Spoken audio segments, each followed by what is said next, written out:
Hello, everybody. VG Time here. So, just as promised, I am showing you the deck I bought to the LCQ.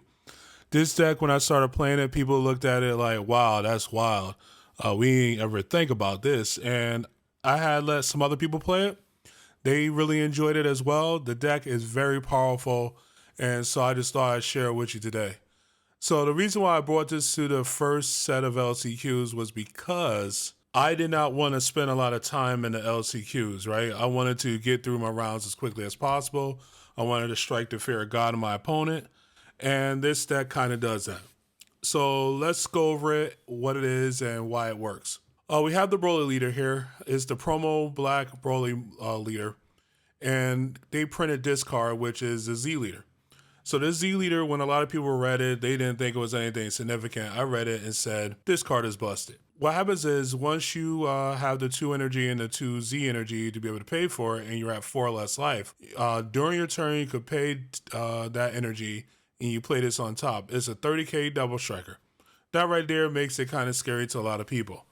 But then it has this auto. Discard 2 cards from your hand. When this card is placed in your leader area, play up to 1 SS3 Broly Saiyan Berserker from your drop, ignoring its permanent skill.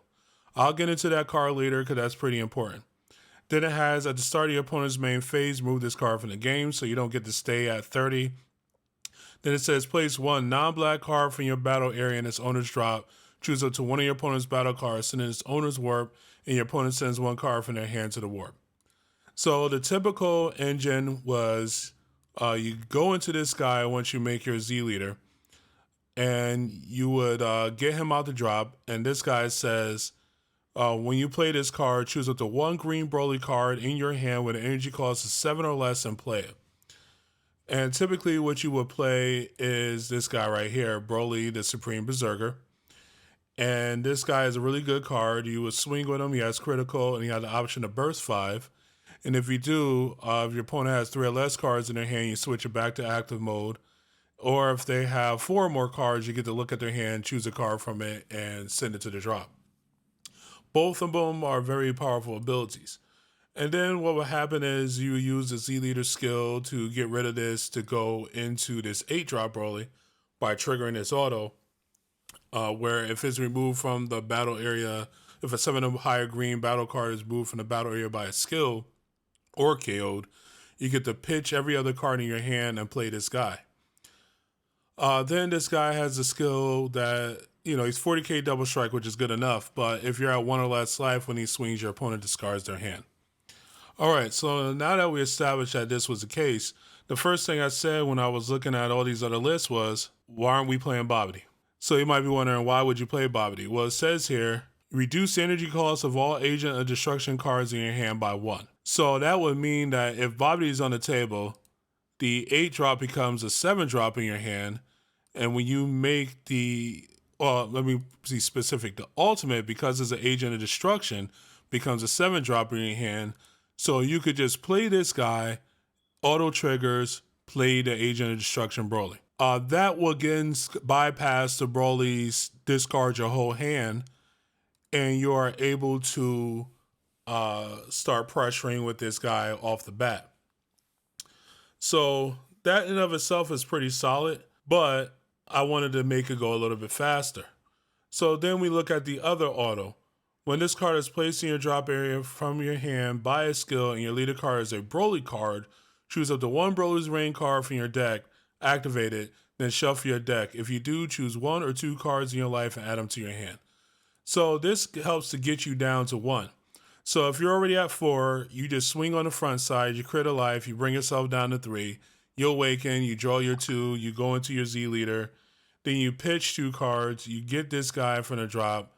This guy will then play like this guy, and then you could activate the other auto if you had him in your hand. Because one of the things people don't realize is that you could pitch him for the cost of the Z leader and then get him right back. So you pitch him, you get him back, you play the ultimate, and then you get the Broly's ring out your deck and you put yourself down to 1. So that would normally be very dangerous, except now you're swinging at your opponent and they're losing their whole hand. So even if they have like a token negate or something like that, they're losing their entire hand. You're not really worried about it. You just restand. You have your entire hand. They have nothing. You could pass the turn back to them. If you think you could kill them, then that's where the other skill comes in, which allows you to sack and warp and do all that good stuff, right? But what's cool about this is that this does not require a battle card for that ability. It just says place one non-black card from your battle area. So you are actually able to sack Broly's ring to warp that card on the field, and then you still have 1, 2, 3 damage left to deal. So this was killing a lot of people. Now the alternative line is that you go from this to this, and then you're still in the middle of combat most likely. They're dealing with like a 30 or 40k swing. Then you swing with this 35k. You activate the leader Z leader skill to get rid of him. To then go into this with no cards in hand. You swing with this guy. You rip their hand, and then you have a dual attack 30k crit swing that your opponent has to deal with. And then you have another 40k double. So usually it doesn't take much to kill them. So the hope is that you are able to turbo through the deck as much as possible. So we already had certain things that help us get consistency. One of them was the Broly. Mostly every black Broly deck plays this because if you happen to mill your ultimate, you could pay one, pitch it, and you could get back this from the drop area. Great card. But as I mentioned, we are adding Bobbity to the deck because what kind of messed me up in the LCQ was that me and the opponent had a little discussion about whether or not a card worked. The judge read the card and he looked over this line of text as well. And I didn't feel like arguing because I knew I was going to kill this dude. But it says, treat Agent of Destruction cards in your hand as if they had no specified cost. And then you reduce the energy cost of all Agent of Destruction cards in your hand by 1. That right there makes the entire deck work. So now that we have Bobbity out, we can lean into agents to fill in gaps in the deck. So the first thing we have is the Agent of Destruction Strike Back. It gains Agent of Destruction in all area. The Bobbity makes it cost 0. And you're able to look at the top 2 cards on the top of your deck, add up to 2 cards with Agent of Destruction and their card names among them to your hand. Then place the remaining at the bottom of your deck in any order. And you can't activate copies for the turn. If you add a card, you can add a life. So some matchups are pretty slow, right? For instance, the first turn of Red Sin is nothing particularly special. So, like, what you need to do is guarantee that you're going to be down to 4 after their second turn is over. This helps you to do that. Another card that helps you to do that is the Time Agent Trunks. So this card has the old school version unique as well. And if you happen to mill it while you're doing your swing, you're able to play it and add a life to your hand. This was really cool because you're also able to provide a blocker that your opponent has to get through to try to take that 1 life away from you. All right, so the another card that we have in the deck that is really strong is Turles. So Turles is a top 5 searcher for an Agent of Destruction card. So he could find your ultimate.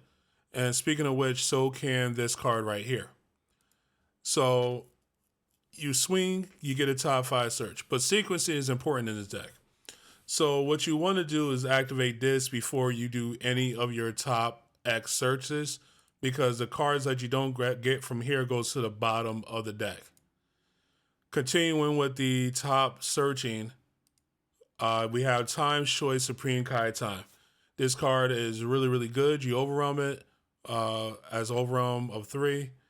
And then you look at the top 3 cards of your deck and you add a battle card to your hand. You put the remaining at the bottom of the deck. So usually what you want to do turn 1 is create a Bobbity if you can. And you do that by means of either charging and playing one, or the better way is using Hatchiack to get it directly from the deck. And Hatchiack directly from the deck lets you know if the ultimate is in your deck or not. If you see the ultimate is in your life, then you have to play a little bit differently. So you do hatch into Bobbity, and then you go with extra card to add the card to your life and to get to look through the deck. Then on turn 2, you will want to swing with your leader, crit a life, build 3, overrun with this, look at the top 3, grab a card, bottom deck 2, then activate this again, try to grab try to grab a card, put the rest to the bottom. Now you look through 5 cards off the top of your deck without rearranging the order of your deck. And then you have the option of going with a Turles to swing for 15 and look at the top 5. Or you could pay 1 as well to play Broly Dawn of the Rampage. So Broly Dawn of the Rampage is a top 7 searcher for a Broly.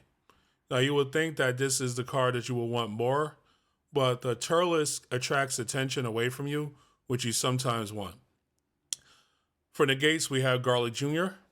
Garlic also allows you to create aggression. So if you have Bobbity out, he's reducing and he's taking away specified costs. You get to play the Garlic. The Garlic then plays the Turles, or the Garlic then plays the Android 13, or the Garlic plays one of your super combos, which is Lord Slug. If it's on your opponent's turn, they just hope they kind of live. If it's on your turn, you just using them as 15 beaters. The Slug, I'm running this because you need a certain density of cards to make this card right here work. And also, this card right here scares your opponents from using counterplays. So if you have this guy out here, if the opponent activates a counterplay, they choose 2 cards in their hand and discard them.